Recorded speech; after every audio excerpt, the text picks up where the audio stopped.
उत्तर प्रदेश को $1 trillion $1 trillion की अर्थव्यवस्था बनाने का संकल्प केवल एक आर्थिक लक्ष्य नहीं है, बल्कि यह राज्य के पूर्ण रूपांतरण ट्रांसफॉर्मेशन का रोड मैप है। इसे प्राप्त करने के लिए सरकार जिस 5M फॉर्मूले और रणनीति पर काम कर रही है, उसका विस्तृत विश्लेषण यहाँ दिया गया है।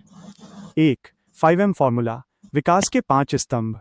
सरकार ने इस विशाल लक्ष्य को प्राप्त करने के लिए 5 मुख्य क्षेत्रों की पहचान की है।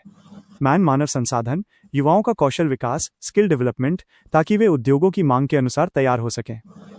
मशीन, तकनीक, विनिर्माण, मैन्युफैक्चरिंग और कृषि में आधुनिक मशीनीकरण और AI का समावेश। मटेरियल्स, संसाधन, स्थानीय कच्चे माल और एक जनपद एक उत्पाद ODOP के माध्यम से संसाधनों का अधिकतम उपयोग। मनी पूंजी, वैश्विक निवेशकों FDI को आकर्षित करना और पारदर्शी बैंकिंग प्रणाली। मैनेजमेंट, प्रबंधन, गवर्नेंस और निवेश मित्र जैसे पोर्टल्स के माध्यम से नौकरशाही की बाधाओं को दूर करना। 2. क्षेत्रीय विकास का नया मॉडल। $1 ट्रिलियन की दौड़ में केवल पश्चिमी यूपी, नोएडा ही नहीं, बल्कि पूरा राज्य शामिल है। बुंदेलखंड, यहाँ डिफेंस कॉरिडोर और सोलर पार्क के माध्यम से औद्योगिक क्रांति लाई जा रही है। पूर्वांचल, एक्सप्रेसवे के नेटवर्क और कुशीनगर, अयोध्या हवाई अड्डों के माध्यम से इसे लॉजिस्टिक्स और टूरिज्म हब बनाया जा रहा है। मध्य यूपी, लखनऊ, कानपुर, इसे IT, AI और आधुनिक विनिर्माण का केंद्र विकसित किया जा रहा है। 3. मुख्य चुनौतियां, चैलेंजेस। इतने बड़े लक्ष्य के मार्ग में कुछ बाधाएं भी हैं, जिन पर काम करना आवश्यक है। कृषि की निर्भरता, यूपी की बड़ी आबादी कृषि पर निर्भर है।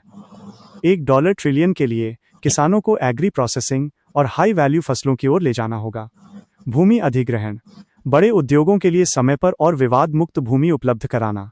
बिजली और लॉजिस्टिक्स, उद्योगों के लिए 24/7 सस्ती बिजली और माल ढुलाई की लागत, लॉजिस्टिक्स कॉस्ट को कम करना। 4. क्यों सफल होगा ये लक्ष्य? दी ऑप्टिमिज्म, राजनीतिक इच्छा शक्ति। सरकार ने इसे एक मिशन के रूप में लिया है और हर विभाग के लिए लक्ष्य टारगेट्स निर्धारित किए हैं। कनेक्टिविटी, यूपी अब लैंडलॉक्ड राज्य नहीं रहा। जेवर एयरपोर्ट और इनलैंड वाटरवेज, गंगा नदी ने इसे समुद्र और वैश्विक बाजारों से जोड़ दिया है।